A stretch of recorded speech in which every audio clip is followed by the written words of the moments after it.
Good evening. Thanks so much for joining us. I'm Amy Burkett. 60 million people in the United States have asthma and allergies. According to the Asthma and Allergy Foundation of America, that's more than diabetes, cancer, and heart disease combined. Asthma alone affects 1 in 10 Americans. That's about 22 million people altogether. Imagine breathing through a pinhole, and you might get an idea of what a severe asthma attack feels like. Many chronic asthma sufferers manage their condition with a range of medications, including steroids. But many of these have negative long-term side effects. Some asthmatics can't control the disease, even with the strongest medicines. But now, a new procedure offers a breath of fresh air, literally, for these folks. Tempo in Depth's Grover Silcox introduces us to one asthma sufferer who found relief. Go for a walk? Let's go for a walk. 51-year-old Deborah Bellis takes her golden retriever Ceci for a spirited walk around her Bethlehem neighborhood. Only a couple months ago, she'd be gasping for air and reaching for her inhaler. A walk like this would normally trigger her asthma, but today she's breathing just fine. Exercise is a trigger for me, so it makes it difficult to do a significant amount of physical exertion without having to pre-plan or plan on having asthma. Recently, Deborah went to Lehigh Valley Hospital for a new treatment called bronchial thermoplasty. The procedure's for people who know what it means to have severe, hard-to-control asthma. So how's your breathing? It means that you can't do all of the things that you normally would like to do, sometimes even simple activities of daily living. Deb has suffered from asthma since she was 13. Over the years, she's been on lots of meds, including prednisone, a strong oral steroid. But none of the meds have kept her asthma totally under control. My everyday living was like breathing through a straw. And then when I would have a bad asthma attack, it would be like breathing through a little cocktail straw. You can't get enough air in fast enough, and you certainly can't get it out. Deb drinks lots of water, uses deep breathing exercises, and keeps her home allergen-free, all to control her asthma without more medication. Even still, she has had frequent visits to the emergency ward trying to catch her breath. Asthma is a disease of the airways, which is characterized by inflammation, irritation, and constriction. When the airways become narrowed, that translates into shortness of breath, cough, wheezing, chest tightness. Deb opted for the bronchial thermoplasty procedure because it promised a way to control her asthma while reducing the need for prednisone and other medications. Bronchial thermoplasty is approved for patients who are 18 years age and older who have severe persistent asthma. Someone who is on the maximum medical therapy and despite that is still having symptoms. They're still having flares or exacerbations.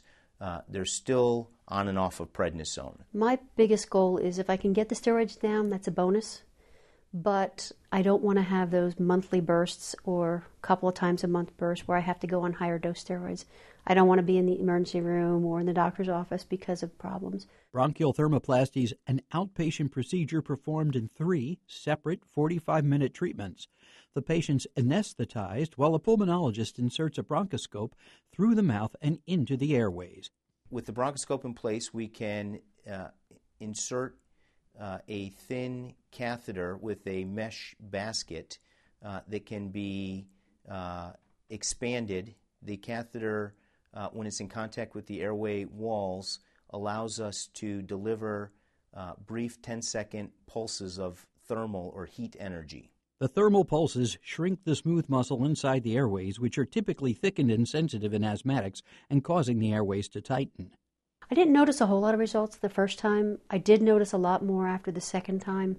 Deborah's now winning down the prednisone and using her rescue inhaler less. She's breathing better more often. We've seen improvement as early as a few days after the first procedure to as late as 6 weeks after all 3 procedures. After her third and final treatment, Deb now gets to spend more time enjoying her passion for photography and walking Ceci whenever she wants without reaching for her rescue inhaler. I would use it before I went for my walk and probably a couple of times during my walk. And now I don't have to. Hopefully, Deb and those she loves can now breathe easier knowing the harrowing up and down roller coaster ride created by asthma is finally under control.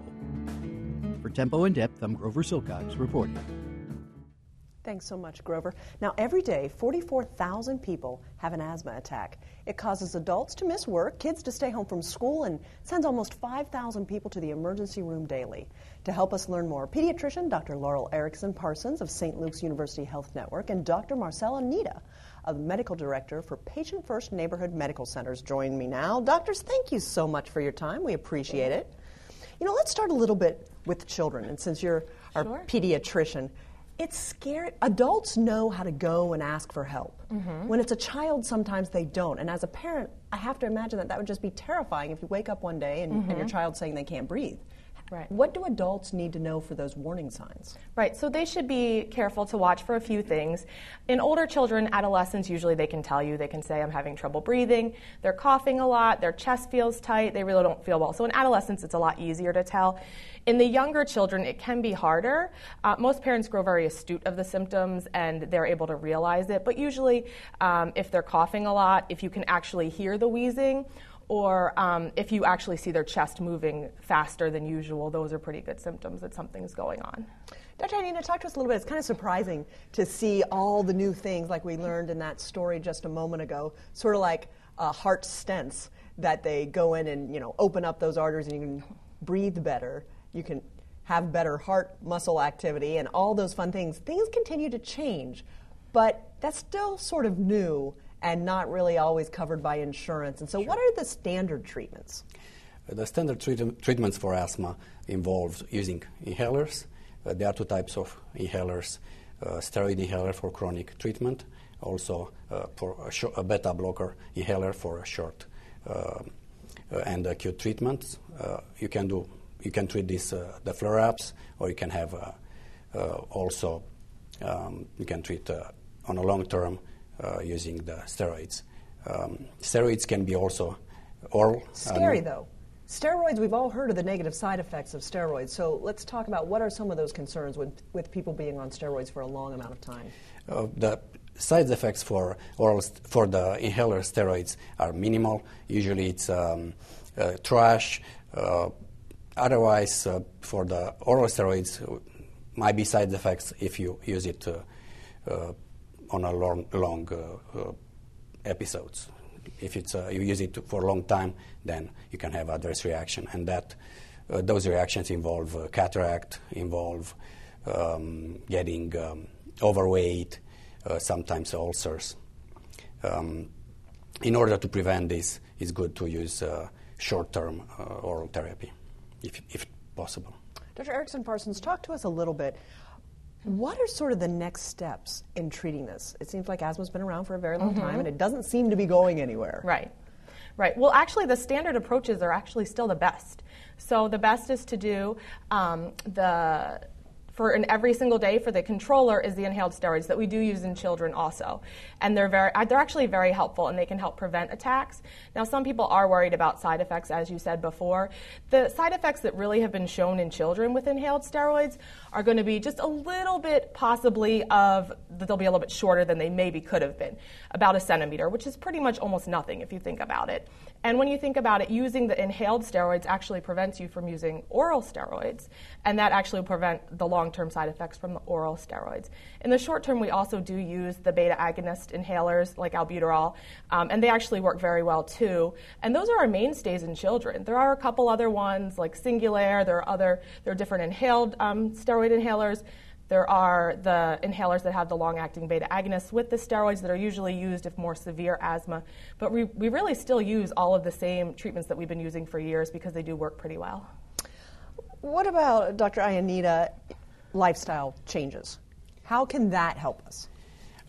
Lifestyle changes are very important in asthma, especially exposure to triggers. There are triggers in the outdoor life and also indoor triggers. And outdoor triggers will be pollens, molds. And this time of year is worse for a lot of people? Yes, especially if it's a humid weather, yes. The allergies are increasing. Indoor triggers are represented by dust mites, cockroaches can do that. Sometimes dog and cat allergies. Help us have the final word. What do people need to know? If people have not really gone to their doctor, which a lot of times that's the case, they'll complain and complain and complain and not see a doctor. I want to give you the final word, Anita.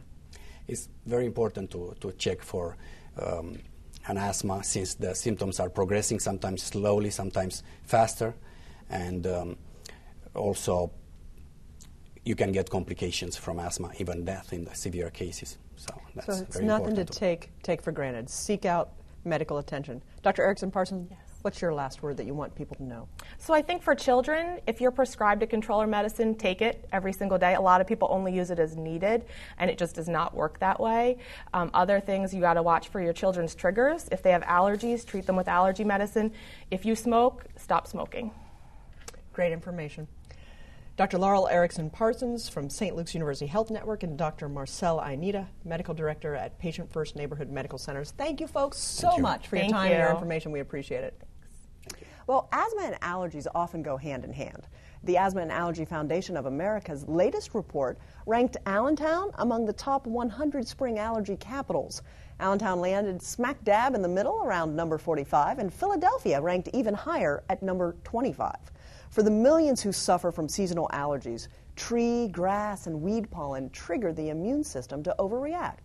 The result? Sneezing, coughing, itchy eyes, runny nose, and sore throat. The symptoms can have a major impact on someone's quality of life. But as Tempo in Depth's Laura McHugh reports, doctors say you don't have to suffer in silence. The early signs of spring shine like a beacon of warmer weather for many.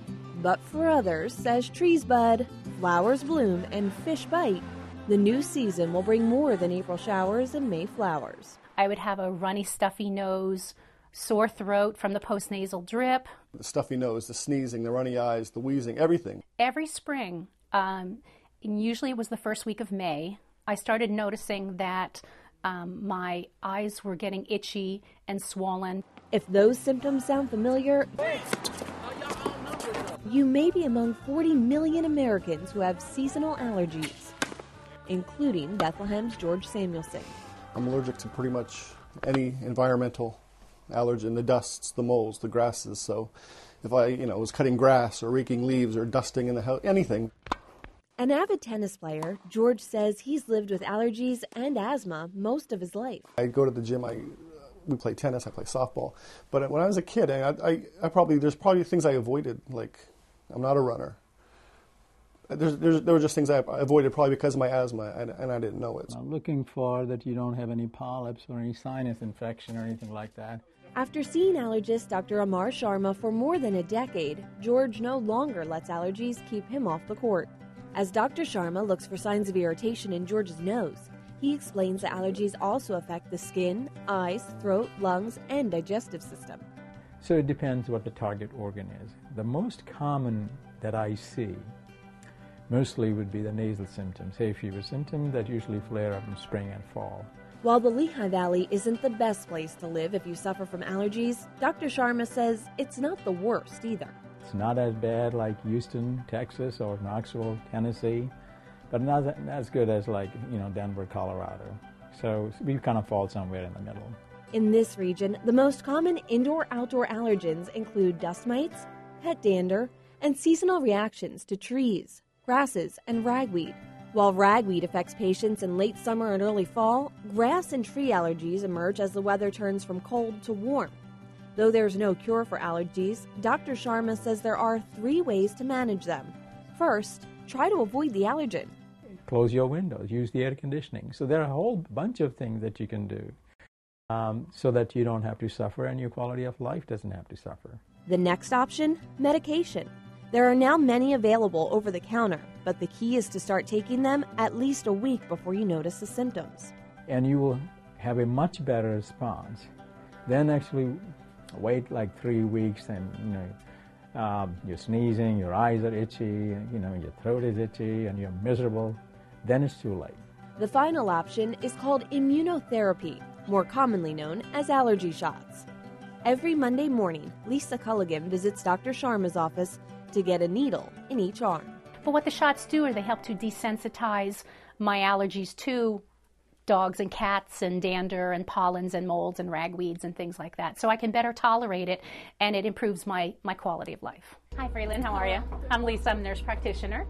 Nice meeting you. And you're here to have a physical exam? As a nurse practitioner, Lisa's used to taking care of patients with allergies and asthma. Take a good deep breath for me.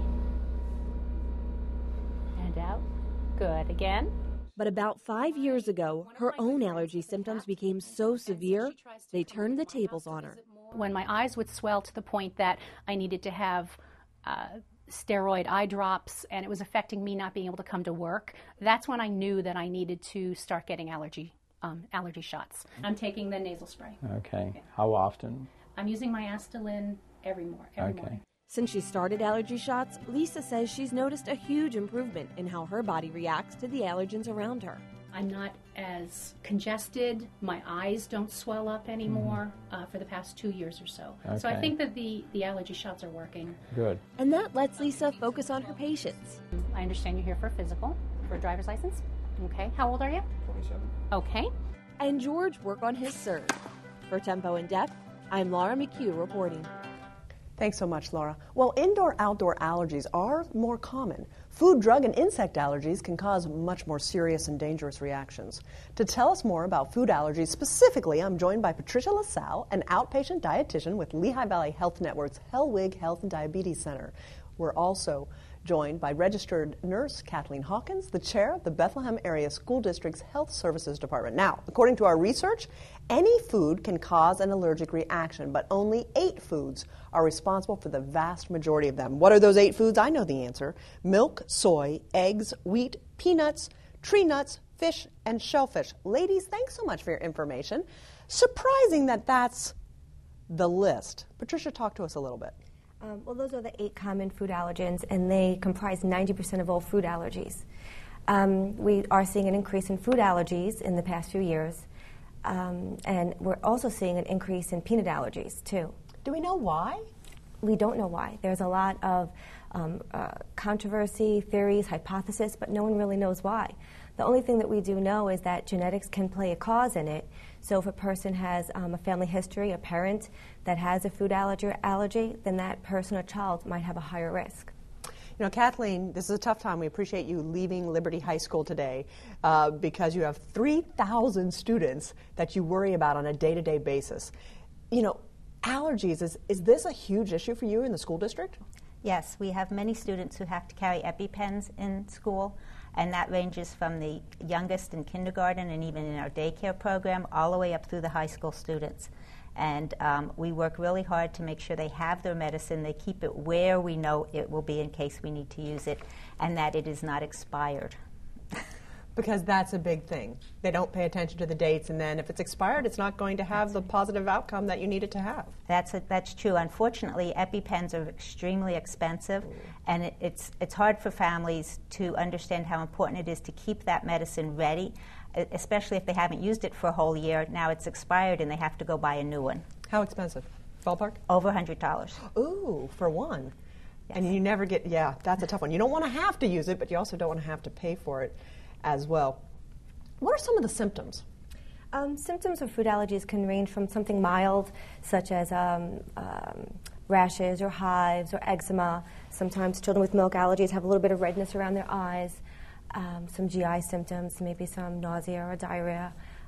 But it could also go to an extreme or severe reaction, which you would need the EpiPen for, an anaphylactic reaction, severe cases. You know, as you go through your grocery store these days, it seems gluten is big, that people have talked about gluten allergies. I know it's not one of the big 8, but what's the sitch with gluten? Well, the thing with gluten is not an allergy, it's actually an intolerance. So many people, they're just not absorbing the gluten correctly. So gluten is really found in wheat, barley, oats, and certain different foods. The thing is, a lot of people think that if they go gluten-free, they're associating it with like a new diet, which might be healthy for them, or like a low-carb diet. But the case is, unless you're actually diagnosed with gluten intolerance or celiac disease by a biopsy, you really can't say if you have, you're not really sure if you have a gluten allergy. Important information to know, but you see it everywhere, and it seems like marketing has really become a big thing. It seems with children, Kathleen, peanuts are a big thing. Do you see a lot of peanut allergies in the school district? We have many students with peanut allergies, and the problem with peanut allergies is the companies that manufacture all of these products will label if there are peanuts in it. And so a family will buy something that doesn't say peanuts in it, and then they'll think it's safe, and then 2 months later they'll buy it again, but now the company's changed some kind of manufacturing process.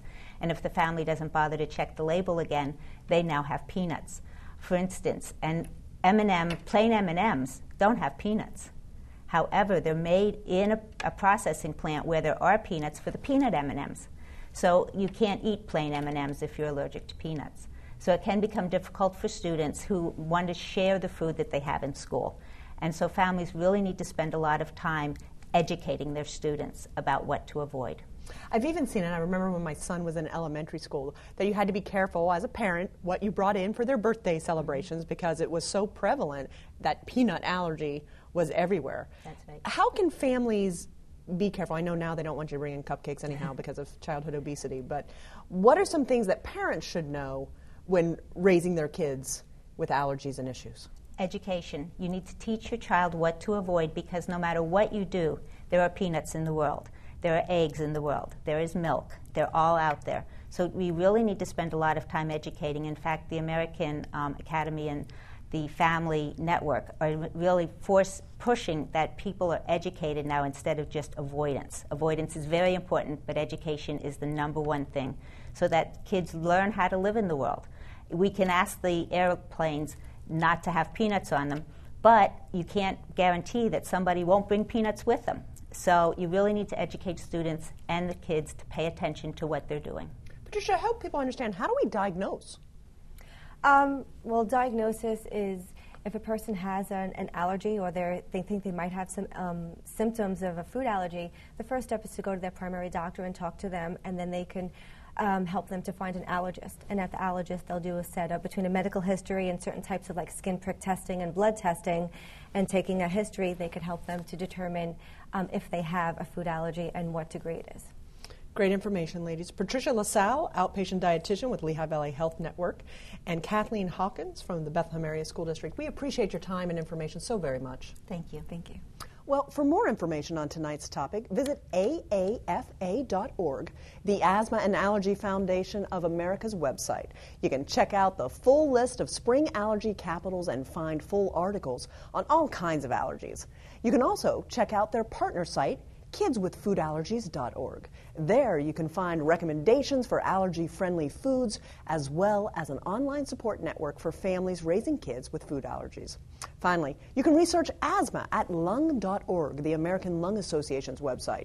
Just click on lung disease, then asthma, to get tips on taking control of your asthma. Well, we'd love your feedback on tonight's show. So please friend me at Facebook at Amy Burkett and like our station page at PBS 39.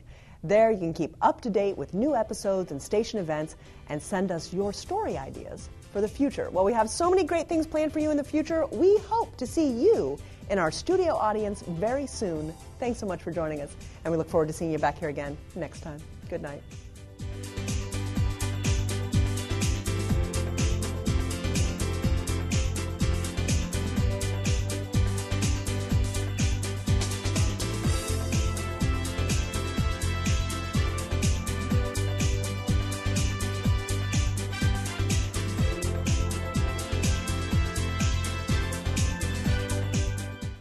The people of Air Products feel privileged to bring this programming to you. By supporting education and the arts, Air Products strives to improve the quality of life here in the Lehigh Valley, where we call home. How'd you like to be part of a studio audience?